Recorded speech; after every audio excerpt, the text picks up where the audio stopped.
क्या आपने कभी नोटिस किया है कि डोरेमोन की बहन डोरामी इतनी इंटेलिजेंट क्यों है? इसके अलावा फिनिस एंड फर्ब में इस कैरेक्टर की आईब्रोज हवा में क्यों रहती हैं और आखिर वो शर्ट कैसे पहनता होगा? और एक एपिसोड जिसमें डोरेमोन फनी हॉर्स में ट्रांसफॉर्म हो जाता है और डिस्ने प्रिंसेस कौन कौन सी कंट्रीज को रिप्रेजेंट करती हैं। आज की वीडियो बहुत इंटरेस्टिंग होने वाली है, इसलिए वीडियो को अंत तक लाजमी देखिएगा। आज हमारे 100 डेज चैलेंज का डे 61 है। हमारा टारगेट है कि हम इन 100 दिनों में 20 के सब्सक्राइबर्स मुकम्मल करें, इसलिए आपसे रिक्वेस्ट है कि चैनल को लाजमी सब्सक्राइब कीजिएगा। तो चलिए बिना वक्त ज़ाय के वीडियो को शुरू करते हैं। नंबर 1, डोरेमी डोरेमोन की छोटी बहन है, लेकिन वो डोरेमोन से ज्यादा एडवांस मॉडल है। डोरेमी और डोरेमोन दोनों एक ही ऑयल टैंक के बचे हुए लिक्विड से बनी हैं। इसी वजह से वो आपस में बहन भाई हैं। डोरेमी की पावर 10,000 हॉर्स पावर है, जबकि डोरेमोन की सिर्फ 129.3 हॉर्स पावर है। सिर्फ पावर ही नहीं बल्कि डोरेमी का दिमाग भी डोरेमोन से ज्यादा तेज चलता है। डोरेमी का रंग येलो है और उसके सर पर एक खूबसूरत सा रेड रिबन भी लगा होता है। वो हर चीज को साफ सुथरा रखना पसंद करती है। इसके अलावा डोरेमोन और डोरेमी की गैजेट्स में भी काफी डिफरेंस होता है। जैसे डोरेमोन के पास ये वाली टाइम मशीन है, जबकि डोरेमी के पास अपने जमाने की एक स्पेशल मेलन गो राउंड नाम की टाइम मशीन है। इसके अलावा डोरेमोन के पास पिंक सिंपल एनीवेयर डोर है, जबकि डोरेमी के पास डिजाइंड एनीवेयर डोर है। नंबर 2, अब बात करते हैं डोरेमोन के इस एपिसोड की, जिसमें डोरेमोन एक फनी हॉर्स के कैरेक्टर में दिखाया गया है। इस एपिसोड का नाम द ड्रीम प्लेयर है, जिसमें डोरेमोन एक गैजेट निकालता है और नोबिता अपनी पसंद का सपना देखता है। तभी वो वेस्टर्न स्टोरी ड्रीम देखता है, जिसमें वो शिजुका को जियान से बचाता है। और जब जियान वहाँ से भागता है तो नोबिता शिजुका से उसका घोड़ा मांगता है जियान को पकड़ने के लिए। तब शिजुका इस फनी हॉर्स को बाहर लाती है और नोबिता इस पर बैठकर जियान और सुनिया का पीछा करता है, लेकिन फिर भी वो नीचे गिर जाता है क्योंकि उसे हॉर्स राइडिंग नहीं आती। तभी इसकी आंख भी खुल जाती है। ये एपिसोड काफी फनी और इंटरेस्टिंग था। नंबर 3, क्या आपने कभी फिनिस एंड फर्ब को गौर से देखा है? इस कार्टून में ऐसी अजीबोगरीब कार्टून लॉजिक है कि अगर आप ज्यादा सोचे तो खुद ही कंफ्यूज हो जाएं।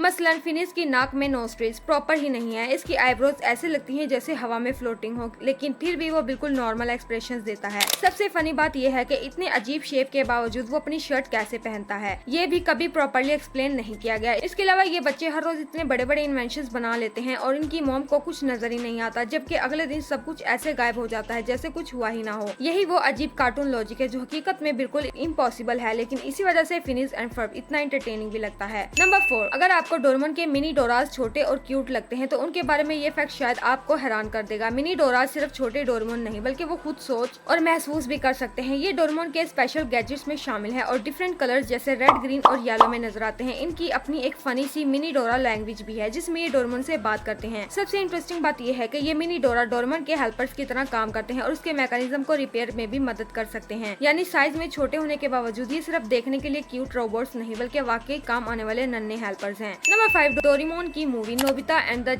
ग्रीन जायंट लेजेंड में एक कीबो नामी कैरेक्टर दिखाया गया था। कीबो असल में एक छोटा सा पौधा था जिसे नोबिता ने बचाया और डोरेमोन की मदद से उसे एक छोटे इंसान जैसे कैरेक्टर में तब्दील कर दिया। शुरू में कीबो सिर्फ की बोल सकता था, इसलिए नोबिता ने उसका नाम कीबो रखा। कीबो बहुत इनोसेंट और समझदार था और नोबिता के साथ उसकी अच्छी दोस्ती हो गई। बाद में जब नोबिता और उसके दोस्त ग्रीन प्लेनेट पहुंचते हैं तो कीबो भी उस एडवेंचर का अहम हिस्सा बन जाता है और आखिर में वो जमीन और अपने दोस्तों को बचाने में अहम कैरेक्टर अदा करता है। नंबर 6, क्या आपने कभी सोचा है कि डिज्नी की फेमस प्रिंसेस असल में किन कंट्रीज और कल्चर्स को रिप्रेजेंट करती हैं? स्नो वाइट का ताल्लुक जर्मनी से, सिंड्रेला की कहानी फ्रांस से, बेला भी फ्रेंच कल्चर को रिप्रेजेंट करती है, जबकि मुलान चाइना की ब्रेव वॉरियर प्रिंसेस है। एरियल की कहानी डेनमार्क से इंस्पायर्ड है। जैस्मिन मिडल ईस्टर्न कल्चर को रिप्रेजेंट करती है। पोकाहोंटस नेटिव अमेरिकन कल्चर से और मोआना पोलिनेशियन कल्चर से जुड़ी हुई है। यानी डिज्नी की ये प्रिंसेस सिर्फ खूबसूरत कैरेक्टर्स नहीं बल्कि डिफरेंट कल्चर और कंट्रीज की एक छोटी सी झलक भी दिखाती हैं और यही चीज उनकी स्टोरीज को और भी इंटरेस्टिंग बनाती है। नंबर 7, क्या आपने कभी Pinky and the Brain cartoon देखा है? ये दो जेनेटिकली मॉडिफाइड माइस की कहानी है, जिनमें ब्रेन एक बहुत ही इंटेलिजेंट माउस है जो हर रात दुनिया पर कब्जा करने का कोई न कोई नया प्लान बनाता है, जबकि पिंकी थोड़ा सा सिली और फनी है और अक्सर ब्रेन